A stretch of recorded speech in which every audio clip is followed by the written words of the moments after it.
রাজধানী মোহাম্মদপুরে মা ও মেয়ে হত্যার প্রধান আসামি গৃহকর্মী আয়েশাকে গ্রেপ্তার করেছে পুলিশ। ঝালকাঠির নলসিটি থেকে তাকে গ্রেপ্তার করা হয়। পুলিশ জানায়, আয়েশাকে পালিয়ে যেতে সহযোগিতা করেছিল তার স্বামী। ৬ মাস আগে আয়েশা বেড়িবাঁধ এলাকার একটি বাসায় চুরি করেছিল বলেও জানায় পুলিশ। নতুন এবং ফিরে আসা গ্রাহকদের জন্য নগদে চলছে ক্যাশব্যাক সহ প্রতিদিন হাজারো উপহার জেতার সুযোগ। হবে আশা আর ফেরা সারপ্রাইজ সেরা। গেল সোমবার মোহাম্মদপুরে গৃহকর্ত্রী ও তার মেয়েকে খুন করে এভাবেই পালিয়ে যায় গৃহকর্মী আয়েশা।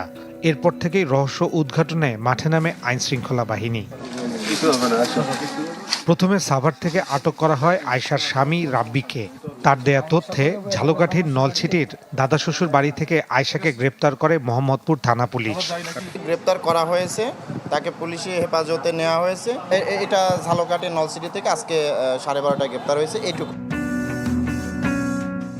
পুলিশ জানায়, খুনের পর আয়েশাকে পালাতে সহায়তা করে তার স্বামী রাব্বি। জোড়া খুনের ৬ মাস আগে মোহাম্মদপুর বছিলায় সে আরেকটি বাড়িতে চুরি করে। সেই সূত্র ধরে আয়েশাকে খুঁজে পায় আইনশৃঙ্খলা বাহিনী। শরীরে 30টা আঘাতের চিহ্ন ছিল মায়ের, আর মেয়ের গায়ে 6টা আঘাতের চিহ্ন ছিল। অর্থাৎ এটা একটা ব্রুটাল কিলিং, মানে খুব বীভৎস হত্যা। তো সুপ্রিয়া ডিসি স্যারের নেতৃত্বে আমরা এটা উদ্ঘাটন করতে পেরেছি এবং আসামিকে আমাদের গ্রেপ্তার করে হেফাজতে নিয়েছি। খুনের মাত্র 4 দিন আগেই মোহাম্মদপুরের বাসাটিতে কাজ নেয় আয়েশা। ফয়সাল হোসেন, চ্যানেল 24, ঢাকা।